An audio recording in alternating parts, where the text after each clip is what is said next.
प्रत्येक बातमीतील घटनेच्या वास्तविकतेची तुलना थेट पाहत रहा सांगली अपडेट। जगताप साहेबांनी पाठिंबा दिला, अर्ज भरला, पुढे गेलो। अर्ज भरताना सांगितलं की अर्ज भरलेला आहे, माघार घेणार नाही, कारण जनतेचं म्हणणं होतं माघार घ्यायची नाही, काँग्रेसनी महाविकास आघाडीने माघार घेतली पाहिजे। पण मोठं षड्यंत्र अजून थांबलेलं नाही। रोज रोज रोज आजही भारतात लोकसभा निवडणूक आहे का माहित नाही, आणि कुठे फक्त सांगलीचीच निवडणूक असल्यामुळे काल पण संजय राऊत साहेब आज सकाळी गेले शिर्डीला, साईबाबांचं दर्शन घेतले, बाहेर आले, साईबाबांचं कौतुक केलं, शिर्डीचे साईबाबा आपल्याला पावावेत म्हणून सगळे बोलले, आणि पुन्हा म्हटले सांगलीच्या विशाल पाटलांवर कारवाई झाली पाहिजे। आता गेलाय शिर्डीला, तिथं तुझा खासदार उभा आहे, त्याच्यावर काहीतरी बोल, तिथं बी जवळ हा सांगलीचा रेटर सोडला। एवढं काय त्याच्या डोक्यात मनात घातलं असेल आणि कुणी घातलं असेल हे मलाही आश्चर्य वाटतं, की एवढा राग, एवढी चीड, एवढं घृण आणि एवढा पर्सनल इगो, वैयक्तिक, की विशाल पाटलाला पाडायचं, ह्या जिल्ह्यातनं वसंतदादांचा विचार संपवायचा, हा विडा कोण उचललाय हे नाव मला घ्यायचं नाही, पण तुम्हाला सगळ्यांना माहित आहे। रोज बोलणं चालू आहे। मी सांगितलं शिवसेनेच्या माणसाने काय सांगावं काँग्रेसमध्ये कुणाला ठेवा न ठेवा, बर काँग्रेसच्या कुठल्या तरी व्यक्तीला जर कारवाई करायची असेल जरा मोबाईल बंद करा सगळ्यांचे, तर त्यांनी ते इंग्रजीत सरकारपूर्वी एक प्रथा होती, त्यात काय होती की जुन्या काळात अशी प्रथा होती की कुणी गुन्हा केला असेल मोठा तर त्याला चौकात ठेवाय, उभं करायचे आणि सगळं गावकरी गोळा व्हायचं आणि त्याला दगड मारायची। पूर्वी दगड मारताना अट काय असायची, ज्यांनी कधीही पाप केलं नसेल त्यांनी पहिलं दगड मारायचं, मग गाव मारू दे, मग गाव मारू दे, त्याला उभं करायचं आणि पहिलं दगड अशा माणसाने मारायचं ज्यांनी जन्मात कधी पाप केलं नसेल, आणि चौकात आणून ठेवल्यावर त्याला दगडच पडत नव्हते, आणि न पाप केलेला माणूस गावत नव्हता। तसं वसंतदादाच्या नातवाला काँग्रेस पक्षातनं बाहेर काढायचं असेल तर अशा व्यक्तीनं पहिला सही करावी ज्यांनी वसंतदादा घरापेक्षा जास्त काँग्रेससाठी काम केलं। बारक्या सुलकाने सह्या कराव्या मी मान्य करतो। 90 वर्ष आम्ही झटलो या पक्षासाठी, मला मागच्या वर्षी उमेदवारी मिळाली, मी पडलेल्या दुसऱ्या दिवशी कामाला लागलो। तुमच्या गावात सुद्धा काँग्रेस पक्षासाठी लढलो, काँग्रेस पक्ष वाढला पाहिजे, तुमचा नेता इथं तिथं सारखं करणार तरी मी म्हणतो बाबा हायच काँग्रेसवर, तो पण मी तुला बी धरतो, कारण पक्ष वाढला पाहिजे। आज जरा बापू जोरदार बोलले, ते बांध फुटला ना, फुटला, एवढं बोलतात मला माहितच नव्हतं, कधी बोलणार हे आम्हाला सगळ्यांना अवकाश लागला। तर हे सगळं ह्यांनी ठरवून केलं, आपल्याला मागे पाडलं, आपल्याला थांबवायचा प्रयत्न केला, आणि पुन्हा अजून चालूच आहे। राज्यसभा देतो, शिवसेना पाठवणार वसंतदादांच्या नातवाला दिल्लीला, मी म्हणलो मला नको आहे, विधान परिषद देतो, विधानसभेचं तिकीट देतो, हेम देतो, तेम देतो, खर्च देतो, सगळं देतो। काही जवळची लोक आली, म्हणजे कशाला संघर्ष करताय, बघा मग काय मिळत असेल तर घ्या, आता शेवटी काय करायचं, घर संपते। म्हणून तुम्ही कळलंच नाही अजून काय चाललंय, घर संपतंय, विचार संपतंय, मान्यच आहे, पण वसंतदादांचा नातू पळ काढला हे समाजापुढे न्यायचा यांचा डाव आहे। वसंतदादांचा नातू पळ काढणार नाही, नशिबात काय असेल ते होईल, आणि खरंच माझ्या नशिबात असेलच की मी खासदार झालो पाहिजे, जर मागच्या दाराने जाणार नाही, जनतेच्या जोरावर त्या लोकसभेचं दार फोडून आत मारून तुम्ही मला पाठवणार एवढी ताकद तुमच्या सगळ्यांच्यात आहे। आणि म्हणून मी म्हटलो आता मारली एवढी शेंडी तुटो पारंबी तुटो, माघार घ्यायची नाही। तुम्ही सगळ्यांनी एवढं साथ दिली, थोडे दिवस आधी चर्चा होती, फोन करायचे दोघं चौघ. मी 1-2 दिवस फोन घ्यायचेच बंद केले. म्हटलं आता नको, आता डोकं काय. बायको आली, म्हटली उभारा लागते आपल्याला, उभारा लागते. म्हटलं तुला काय कळते आता, आलेच का मला सांग. नाही तुम्ही बंद केला, मलाच फोन यायला लागले. म्हटलं बघू आता चालू करू फोन, काय होतं. नाही म्हटलं फोन करायला चालू करू. असे 50-30-40 हजार लोकांना फोन केले. काय केलं पाहिजे, काय केलं. सगळे म्हणलं लढायचं माघार नाही. म्हटलं का आता एवढं लोक प्रेम कसं देतात. वसंतदादा जाऊन 35 वर्ष झाली. आज वसंतदादा जाऊन 35 वर्ष झाली. तरुण पिढी आता इथं तरुण पोरं दिसतात, त्यांचे जन्म पण झाला नव्हता. माझ्या बायकोचा बी जन्म झाला नव्हता 35 वर्षापूर्वी. ही तरुण पोरं आज वसंतदादाच्या नातवावर अन्याय होतो म्हणा लागले. काय पुण्याई नशिबात आल्या माझ्या वसंतदादांच्या नातू म्हणून जन्माला. मी पण म्हणतो अन्याय झाला. पुन्हा मी विचार करतो, ह्या वसंतदादांच्या घरात मी जन्माला आलो, नातू म्हणून झालो. हा न्याय माझ्यावर देवाने केला आहे. ह्याच्याहून काय मोठा न्याय केला पाहिजे. कसला अन्याय. वसंतदादा नातू म्हणून मला जे काय मिळालं असेल, सुख समृद्धी, सगळ्या गाडे घोडे, 4 माणसं मागे पुढे फिरतात. सगळ्यात महत्वाचं म्हणजे संपत्ती एवढी मोठी लोकांची कमवलेली वसंतदादांची मला इथे मिळाली. सगळं चांगलं मला मिळालंय. वसंतदादांचे 4 शत्रू मिळाले आणि माझी वाट खडतर झाली, तर मी रडायचं का. लढायचं. म्हणून लिफाफा मिळाले. आता काय बंद पाकिट, आहेराचं पाकिट. आहेर तुम्ही प्रेमाचा देणारच आहे. पाकिट मिळताना मग काय गमती. 15-15, 20-20 अपक्ष भरले. ग्रामपंचायत भरल्यासारखं खासदारचे तिकीट भरले.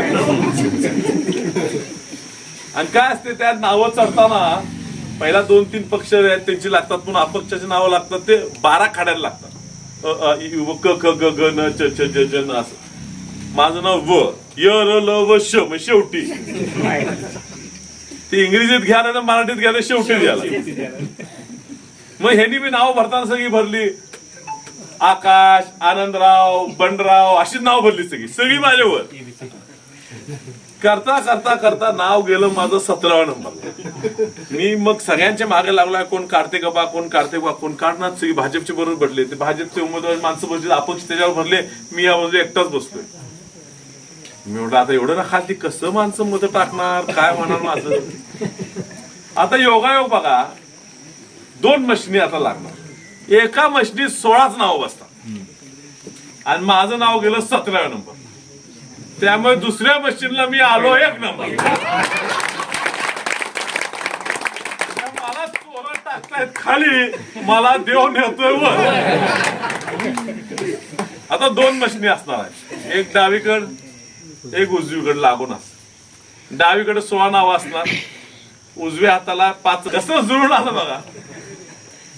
मग चिन्ह एक, मी जे मागेल चिन्ह, तर काय पद्धत आहे. जो चिन्ह मागेल मग ते चिठ्ठ्या पडणार.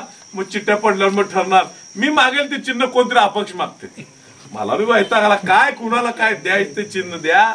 लोकांची जर खरोखर इच्छा असली विशाल पाटलांनी खासदार व्हावं, तर हुडकून मलाच मत देतील हा माझा विश्वास आहे. काय द्यायचं. सगळ्यात शेवटी चिन्ह माझं निवडलं. म्हणून काय द्यायचं ते द्या. एवढ्या अडचणी ह्या ठिकाणी निर्माण करतायत, आजही करतायत. जे आमदार निवडून येणारा माणूस, स्वतः आमदार असलेला माणूस, 76 वर्षाचा वयस्कर माणूस विशाल पाटलाच्या प्रचाराला फिरा लागलाय आणि संजय पाटलाची गुंड त्यांच्या गाडीवर हल्ला करतात. कसला खासदार शोभतोय. पण अपेक्षा काय त्याच्याकडे नव्हती. सुमन वहिनी मार्केट कमिटीच्या इलेक्शनला तिथं मतदान केंद्रावर गेल्यावर त्यांच्यावर दगडफेक करायचा प्रयत्न केला, अंगावर जायचा प्रयत्न केला. त्या एका शेजारच्या मंगल कार्यालयात गेले. आतनं त्यांनी बाहेरनं कुलूप लावलं आणि वरनं धो दगड मारून त्यांना मारण्याचा प्रयत्न केला. ही असली प्रवृत्ती आपल्याला संपवायची आहे. जरांगे पाटलांची फसवणूक केली. बाळासाहेब आंबेडकरांचं झालं तर ते मला सांगितले, विशाल मागच्या वेळी तुमचा पराभव हा आमच्यामुळे झाला, आम्हाला मान्य आहे. ह्या वेळेला वसंत दादाच्या नातवाला निवडून आणण्याची जबाबदारी म्हणून पाठिंबा दिला. त्यांनी विचार केला नाही. अपक्षाला पाठिंबा देतो पण दिला. सगळं जुळून आलं, हे घडणार आहे. या गावात सुद्धा जो फसवेगिरी संजय पाटलांनी केली, पहिला म्हणजे जाहीर केलं की ह्या ठिकाणी मुळात ड्रायपोर्ट होणार होता रांजणीला, म्हणे रांजणीला ड्रायपोर्ट होणार, रांजणीला ड्रायपोर्ट होणार, रांजणीला ड्रायपोर्ट होणार. मागच्या निवडणुकीत म्हणणार रांजणीला ड्रायपोर्ट मी करणार, मागची गेले, ही आली, पुढची निवडणूक आली तर काय ड्रायपोर्ट नाव नाही. मग एकदम उठला, म्हणला सलगरला ड्रायपोर्ट मंजूर झाला, मंजूर झाला. तुमच्या गावात गुलाल उधळला, काय काय केलं कुणाच ठेव, काय काय केलं, स्टेटस बिटस सगळं, स्टेटस तर पेढ जिलेबी स्टेटस सगळ्यांचं. पुन्हा आपल्या शेजारच्या जानरवाडीचे आपले डॉक्टर कुंडले यांनी काहीतरी माहिती अधिकार पत्र विचारला, ड्रायपोर्ट खरोखर आहे का, तर ड्रायपोर्टचे पत्र आलं, कुठलाही ड्रायपोर्ट मंजूर नाही. मग काय करणार, काय झालं नेमकं. मग पुन्हा माहिती अधिकार पत्र मिळालं तर कळलं की एका खासगी कंपनीला, शासनाला नाही, सरकार MIDC नाही, मल्टीनोडल पार्किंग लॉजिस्टिक पार्किंग लॉट, म्हणजे हायवेला खूप गाड्या येतात, आधीमध्ये त्या ड्रायव्हर लोकांना थांबा लागते, एकाचा माल दुसऱ्या गाडीत घालून पुढे जायला लागते. हे पार्किंग करण्यासाठी ह्या ठिकाणी प्रस्तावित आहे, मंजुरी नाही.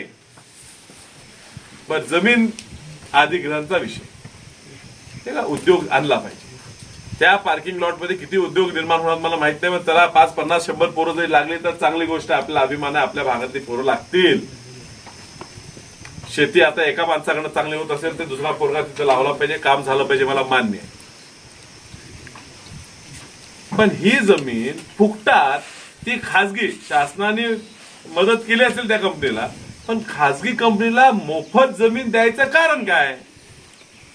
जर ती व्यवसाय तुम्ही खासगी कंपनी स्थापन करून करताय तर त्यातनं नफा झाला पाहिजे.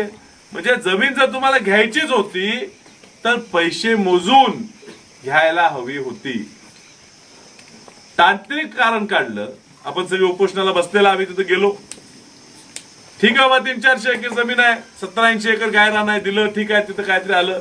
पण 100 एकर जमीन कमी पडते, शेतकऱ्यांना बोला 3 एकर बा तुझ्या नावावर आहे, 2 एकर मालकी करून देतो, 1 एकर त्यांना दे, काहीतरी मार्क काढूया, पैसे घे त्यातनं आणि शेजारी जाऊन जमीन घे.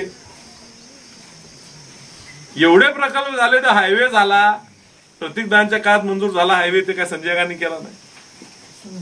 ते हायवे मंजूर झाला, जे पैसे एकरी कोट 2-2 कोटी रुपये लोकांना मिळाले का नाही मिळाले, साधा नक्की बघितलं का तुम्ही. आणि तर 5-5, 10-10 एकर गरीबाच्या मागासवर्गीय समाजाच्या जमिनी फोकट द्यायच्या. काय चाललंय, काय किती अत्याचार करणार आहे सरकार. एका गावात इतर तुम्हाला डुबू तसं पण मतं मिळणार नाही म्हणताय. हा अत्याचार करणारा हा खासदार पाडायचा निर्णय सगळ्या समाजाने, सगळ्या पक्षातल्या लोकांनी, पूर्ण जिल्ह्याच्या प्रत्येक तालुक्याच्या लोकांनी घेतलेला आहे. मी आटपाडीत गेलो, लोक म्हणतात आटपाडी खानापूरचं काय चाललंय बघा. खानापूर तालुक्यात तर तुम्हाला सांगू प्रचंड नाराजी. सरकार, अनिल भाऊ बाबत त्या ठिकाणचे आमदार वारले, अनिल भाऊंनी विस्तारित टेंबू योजनेची मंजुरी आणली आणि त्यांचे जे वंचित गाव राहिली तिथं पाणी आणायचं मंजूर केला. आता अनिल भाऊ वारले, मी धनाला गेलो, दिवसभर होतो, दुसऱ्या दिवशी मातीला गेलो, तुम्ही पण आला असाल तर माती दिवशी श्रद्धांजली व्हायचा कार्यक्रम असतो. आता श्रद्धांजली आपण काय बोलतो, श्रद्धांजली बोलायची पद्धत असते, माणूस चांगला होता, खूप काम केला. मी बोललो ह्या तालुक्याला दुष्काळाचा कलंक पुसण्याचं काम प्रामाणिकपणे केलं. आता खासदार तिथं उठलाय आणि खासदार काय म्हटले, खासदार म्हटले माणूस चांगला होता, मी जी टेंबू योजना मंजूर केली त्यात माझ्यासोबत आला होता.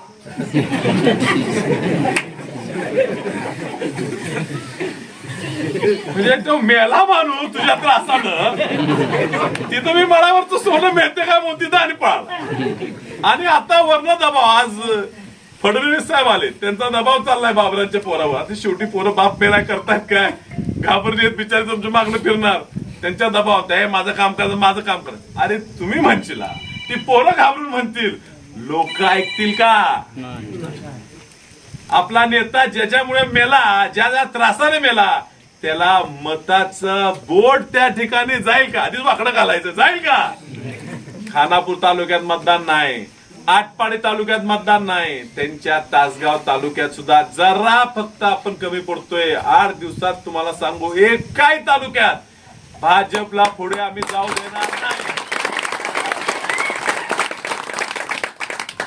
तुमच्या गावात मी ठरवलंय, बघा टार्गेट घ्या, निवडून आपण येणारच आहे, पण खरा विजय कधी आहे? जर सलगरेत आपण 60% मतदान घेतलं तर मी गुलाल लावणार. सलगरेत पागलाला गुलाल लावायची यायचं नाही, कुणी लावून घेणार नाही. काय करा, त्या वेळेला सलगरेत आपण चढत जाणार.